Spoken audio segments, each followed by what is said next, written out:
Juma bilan tabriklash mumkinmi? Yaqin yillardan beri ba'zilar tomonidan juma muborak bo'lsin deyish mumkin emas, chunki juma kuni qiyomat kuni bo'ladi. Qachonki biz mahshargohdan o'tib jannatga kirganimizdagina juma muborak bo'lsin deb aytamiz.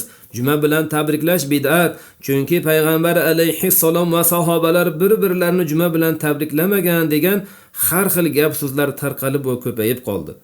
Bu gap so'zlarga qisqa javob shuki, mo'min musulmonlar o'zaro bir-birlariga sog'lik salomatlik tilab, juma kuni bilan tabriklashliklari muboh, ya'ni savobi ham gunoh ham bo'lmagan amallardandir. Chunki juma kuni bilan tabriklab muborakbod qilish bir qancha oyati karima va hadisi shariflardan ko'zlangan maqsadga muvofiq kelib, umumiy shariat qoidalariga to'g'ri keladi.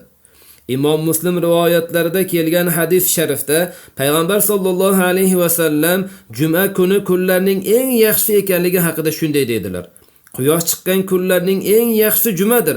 U kuni odam yaralgan, u kuni jannatga kiritilgan va u kuni jannatdan chiqarilgan. Qiyomat ham juma kunidadir.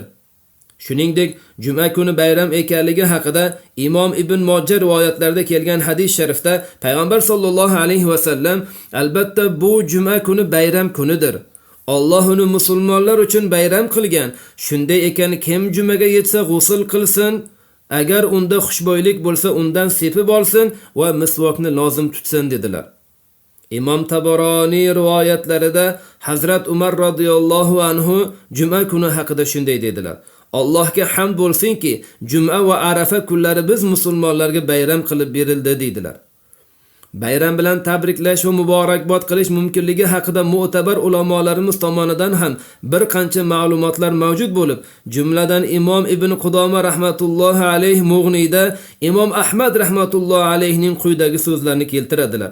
Bayram kuni kishi birodariga Alloh sizni bizdan qabul qilsin deyishligini hech qanday zarari yo'qdir.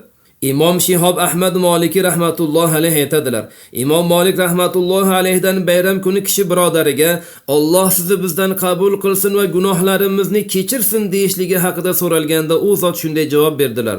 Uning dalili borligini bilmaymiz, lekin inkor ham qilmaymiz, chunki bu yaxshi so'zdir dedilar.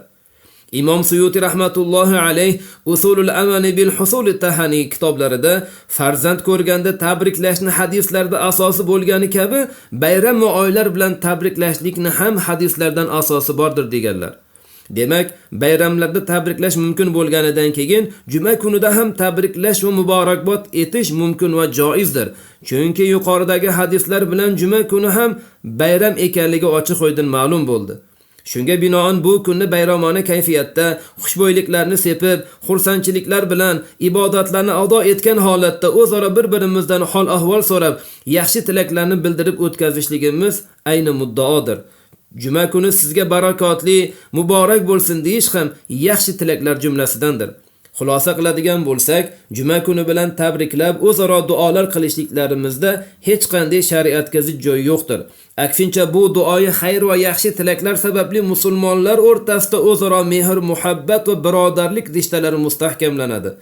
Albatta bu tabriklash har kimning ixtiyori bo'lib, uni vojib yoki sunnat demaymiz. Bu amalni tark qilgan kishini gunohkor ham demaymiz. Har nima bo'lganda ham ixtilof chiqarmaslikka harakat qilishlik shariatning talabi, vojib amal ekanini unutmasligimiz kerak. Vallohu a'lam.